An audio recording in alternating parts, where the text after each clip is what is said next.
Oke, baik. Assalamualaikum warahmatullahi wabarakatuh. Halo teman-teman semuanya, selamat malam.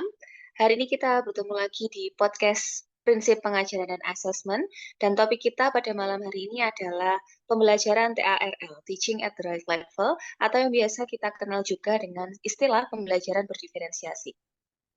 Pada malam hari ini yang luar biasa, kita sudah kedatangan tamu yang sangat luar biasa, yaitu Ibu Sofia Inis Kurlila, selaku guru pamong kami di SDN Kota Lama 1, dan juga sebagai narasumber kita pada malam hari ini.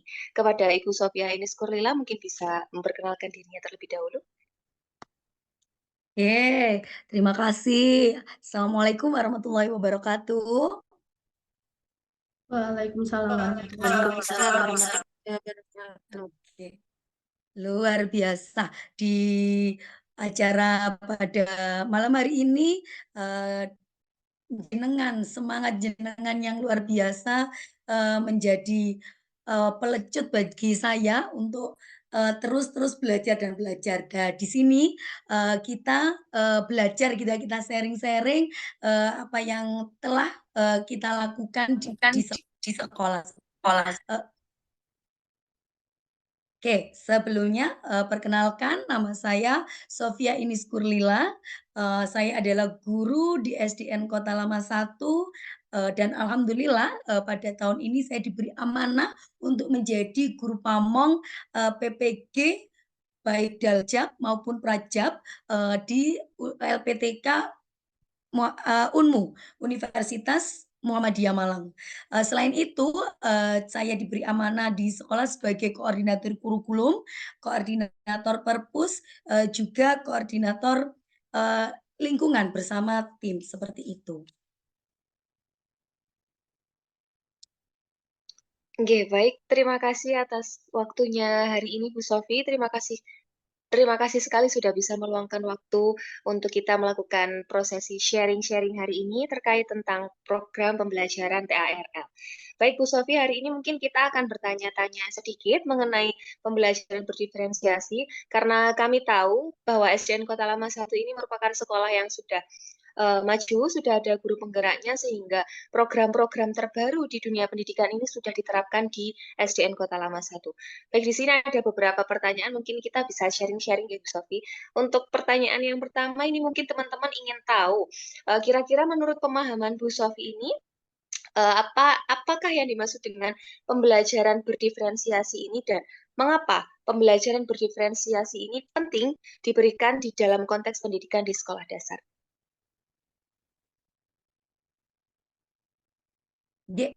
Luar biasa, mohon izin menyampaikan pembelajaran diferensiasi di sini, guru dalam menerapkan pembelajaran di kelas, baik menggunakan strategi, kemudian metode pembelajaran untuk memenuhi kebutuhan dari siswa tersebut.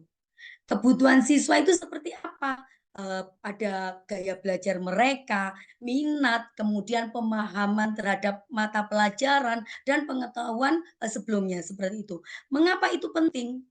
Ya itu tadi, karena dengan menerapkan pembelajaran berdiferensiasi, maka sebagai wadah kita wadah untuk mewadahi kebutuhan-kebutuhan siswa, seperti itu.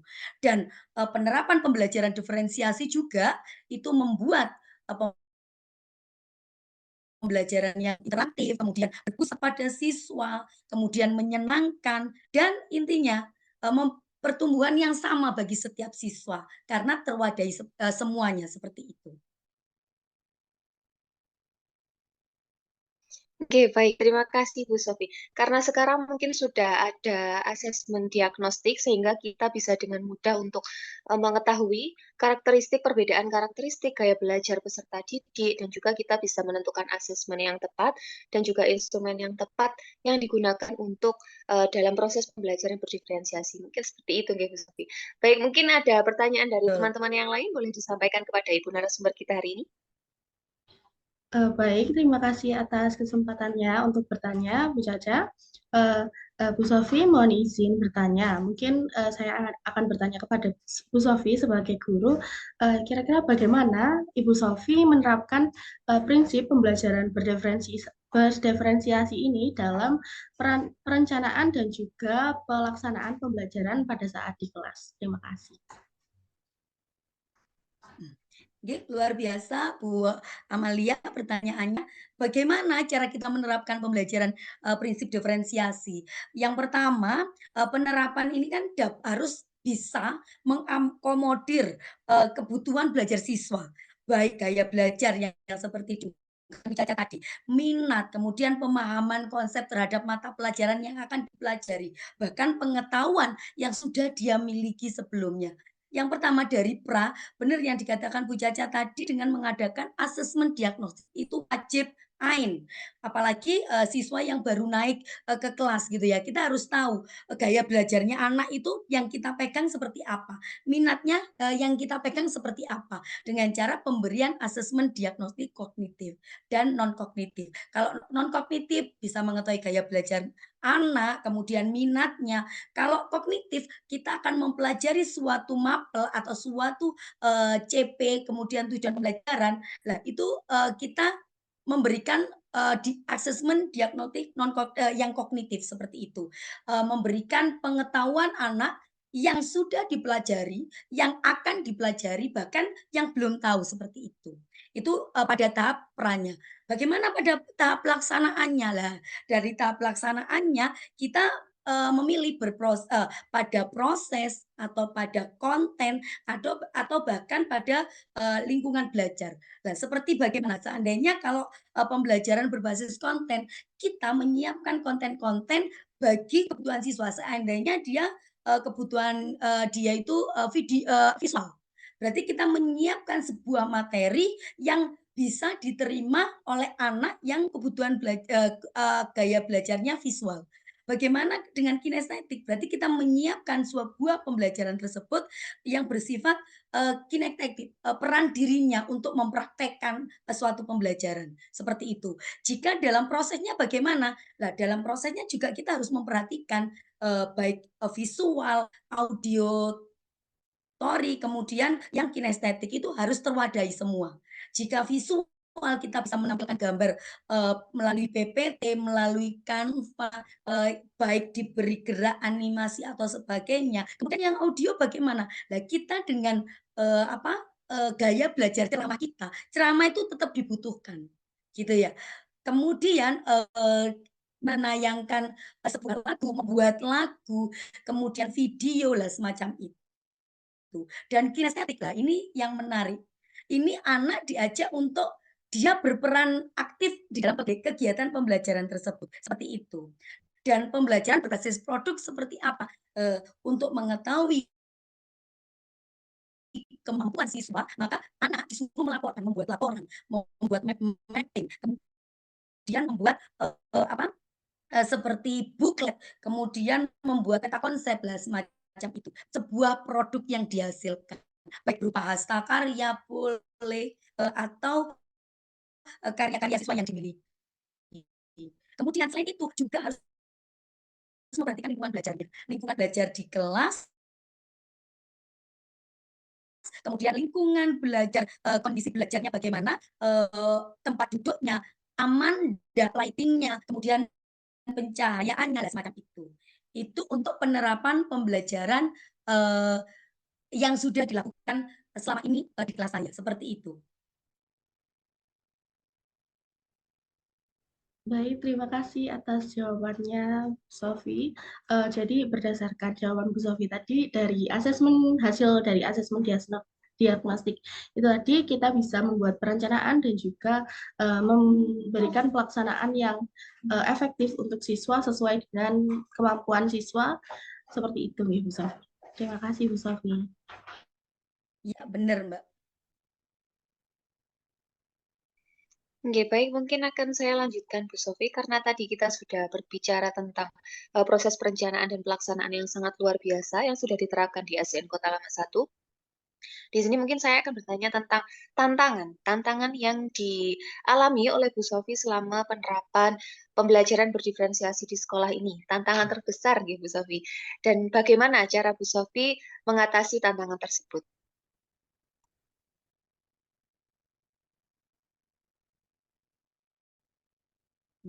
Oke, pasti ya Mbak ya, setiap kita melakukan apa-apa, kita dihadapkan dengan sebuah tantangan. Salah satunya, tantangan, yang saya hadapi itu adalah faktor waktu. Kenapa? Karena dalam menyiapkan pembelajaran yang berdiferensiasi, baik, menyiapkan prosesnya, kontennya, semua disajikan dalam, berbasis produk. Lah itu memerlukan waktu yang sangat banyak dan kadang-kadang, ada tugas dari, kepala sekolah yang lain, lah semacam itu. Itu waktu itu sangat, membuat saya tantangan yang terbesar. Lah bagaimana saya mengatasinya? Yang pertama saya harus, menjadwal tepat waktu. Kemudian, jika pada pembelajaran saya menganalisis, kalau zamannya K13 itu analisis KD. Tetapi kalau di Kurmer ini saya menganalisis CP dan tujuan pembelajaran. Jika ada CP yang hampir sama, kemudian tujuan pembelajarannya yang banyak, itu akan saya mampatkan dan kadang-kadang saya gabung untuk pengalokasian waktunya. Oh, untuk kegiatan ini biasanya 4 JP, akan saya jadikan 3 JP lah, seperti itu. Pengalokasian waktunya, saya mampatkan. Kemudian kalau berhubungan dengan tugas-tugas lain, saya sering bilang kepada panjenengan juga, saya ini orangnya lupaan. Saya pasti bikin note-note seperti itu. Oh, ini target saya. Oh, ini yang harus saya lakukan. Lah, semacam itu. Itu cara ampuh bagi saya. Itu yang pertama. Kemudian yang kedua adalah biaya. Ngapunten nggih, biaya tinggi. Contohnya, kenapa saya mengatakan biaya, butuh biaya, karena dalam kita, menyajikan pembelajaran yang diferensiasi dengan kreativitas kita, pembelajaran yang prosesnya bermacam-macam, dengan pembuatan media, dengan pembuatan yang bisa diotak-atik anak. Lah, itu pasti membutuhkan biaya, kemudian sarpras dan sumber daya juga, sangat besar seperti itu. Namun cara mengatasinya bagaimana? Nah, dalam menciptakan pembelajaran tersebut, saya memanfaatkan bahan seadanya. Seandainya membuat media daripada daur ulang atau bahan bekas. Kemudian saya lebih banyak menggunakan bahan di sekitar, sekolah semacam itu. Lingkungan belajar yang ada di sekolah saya manfaatkan. Karena di sekolahan kami itu juga rimbun kalau pelajaran IPAS, insya Allah apalagi di kelas 5 ekosistem itu adalah saya menggunakan, lingkungan sekitar, yang ada di sekolah. Kemudian tantangan yang kedua, tekanan. Maksudnya tekanan gini, karena, ini kan perubahan ya, saya baru 2 tahun ini, eee mengalami atau mempelajari kurikulum Merdeka ini. Dari situ adaptasi dari Kurmer, dari K13 ke Kurmer itu otomatis butuh adaptasi yang luar biasa. Jika, saya tidak bisa berubah move on, maka ya akan tertinggal, akan itu aja. Dan itu mendapat tekanan, "Oh aku iso enggak? Oh saya bisa enggak?" Dengan administrasi yang luar biasa, membuat instrumen penilaian yang luar biasa, lah itu pasti butuh tekanan batin ke saya. Lah bagaimana cara mengatasinya? Lah cara mengatasinya yang pertama, saya kan ada Kombel. Kami di kelas 5 itu ada 3, ada A, B, dan C, Kombel kelas 5. Di situ kita saling sharing, membagi, "Ayo, siapa yang mengerjakan tujuan pembelajaran? Oh, terus ini bagaimana?" Oh lah di situ kita membuat, modul, kita juga berkolaborasi gitu dengan Kombel di kelas 5. Nggih, baik Bu Sofi tadi sudah kami terima jawabannya. Tadi ada mungkin memang benar sekali ketika proses pembelajaran berdiferensiasi ini diterapkan, kita tidak lepas dari yang namanya tantangan karena kita butuh adaptasi terhadap, pembelajaran yang baru yang harus diterapkan di dalam dunia pendidikan. Selain itu juga tadi Sofi sudah menjelaskan cara-cara mengatasinya dan itu sangat luar biasa, kami bisa memahami itu Bu Sofi, karena memang, untuk, tugas guru dan juga tentang biaya itu juga tidak bisa dipungkiri karena memang kita dalam dunia pendidikan itu ada batasnya. mulai dari batas kemampuan dan juga batas biaya. Jadi kita harus pandai-pandai mengatur itu, mengkoordinasikan itu semua, sehingga kita bisa menciptakan pembelajaran yang terbaik bagi peserta didik kita. Mungkin pertanyaan yang keempat, teman-teman. Bagi Ibu Ama, ada pertanyaan lain mungkin dari Ibu narasumber kita? Bisa disampaikan. Baik, Bu Caca. Mungkin itu tadi Bu Sofi sudah menyampaikan apa saja tantangan yang Bu Sofi hadapi dalam mengimplementasikan pembelajaran berdiferensiasi ini. Saya izin bertanya, Bu Sofi, dalam pengimplementasian pembelajaran berdiferensiasi itu tadi, cara dari Bu Sofi untuk mengetahui bagaimana mengevaluasi atau melihat apakah efektif atau tidak pembelajaran berdiferensiasi yang telah Bu Sofi terapkan, dan kira-kira apakah ada metode atau alat tertentu dalam melakukan evaluasi pembelajaran berdiferensiasi ini. Terima kasih. Jadi, dalam melakukan evaluasi atau asesmen, kami menggunakan prinsip understanding by design. Maksudnya seperti apa? Dalam pembelajaran, kegiatan pembelajaran, pelaksanaan, kemudian pemberian asesmen itu berbasis mengacu kepada tujuan pembelajaran. Seperti itu, mengacu kepada tujuan pembelajaran. Maksudnya bagaimana? Tujuan pembelajaran ini dikembangkan dari berdasarkan karakteristik yang ada di sekolah kami gitu ya. Otomatis penilaiannya juga, asesmen yang dilakukan itu juga berbasis pada tujuan pembelajaran yang dilakukan, seperti itu. Untuk mengetahui apakah efektif ketercapaian tujuan pembelajaran tersebut, maka dilakukan beberapa asesmen. Yang pertama yang saya ungkapkan tadi, kita melakukan asesmen diagnostik. Kemudian yang kedua asesmen formatif dan asesmen sumatif. Asesmen diagnostis itu mengetahui kondisi minat belajar dan kebutuhan siswa ataupun pengetahuan awal siswa pada saat awal. Kemudian kalau asesmen formatif ini dilakukan saat kegiatan pembelajaran berlangsung.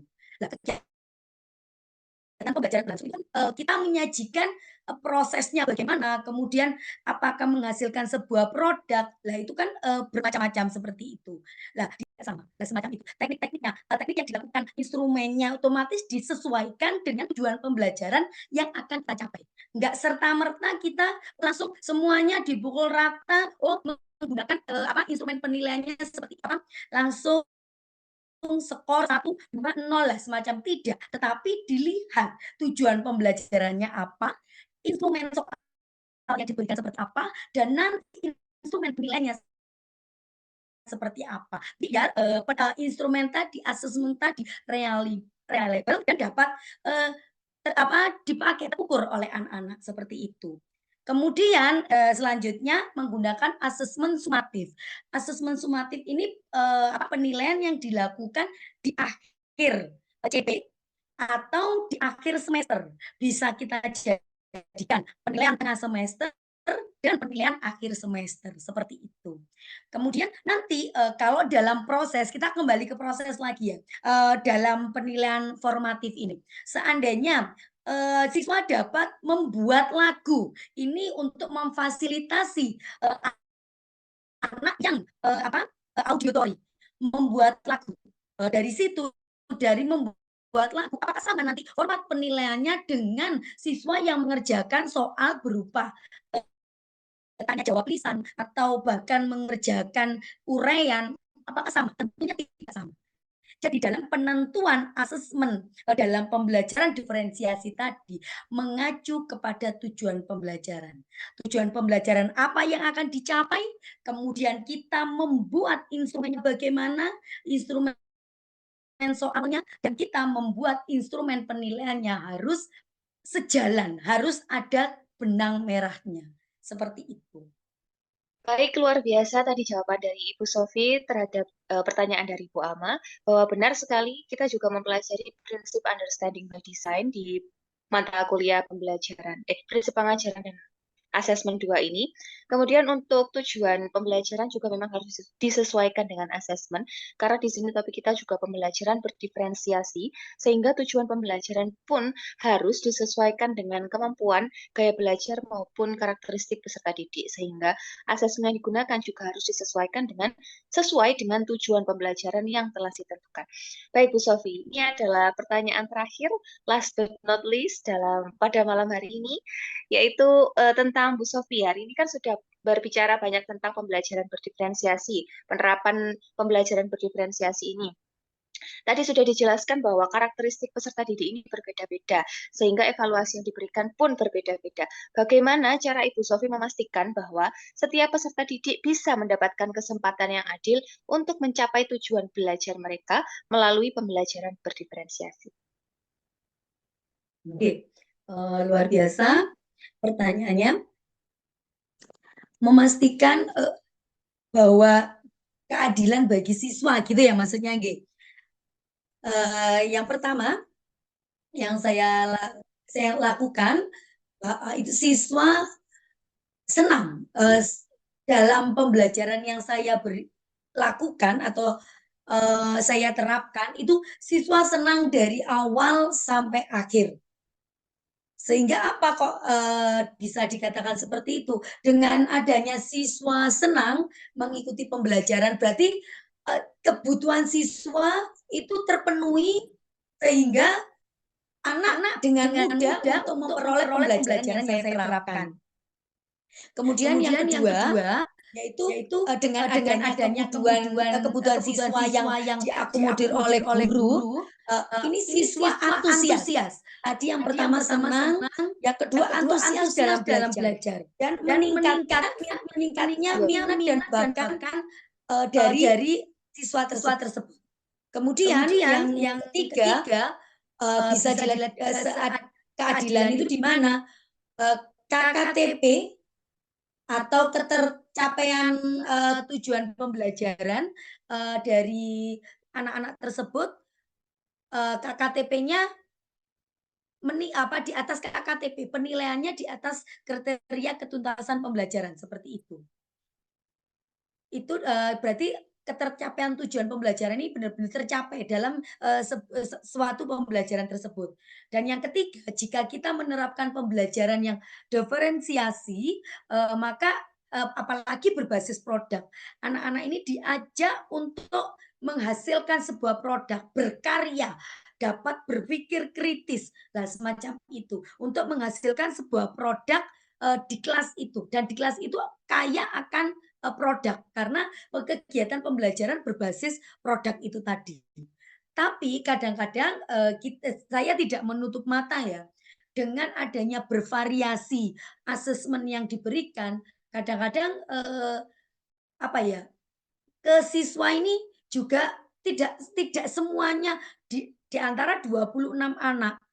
Namun yang bisa diakomodir itu 20 sampai 21 seperti itu. Lah yang 5 kemana? Yaitu tadi kadang-kadang karena keterbatasan mengakomodasi kebutuhan anak, setiap individunya anak kita perhatikan, nah itu tadi kadang-kadang loss seperti itu. Namun kami masih usaha untuk dalam memfasilitasi peserta didik, yaitu dengan baik, dengan selalu memberikan asesmen baik dilakukan lagi. Kadang-kadang anak mengisi asesmen diagnostik gitu ya.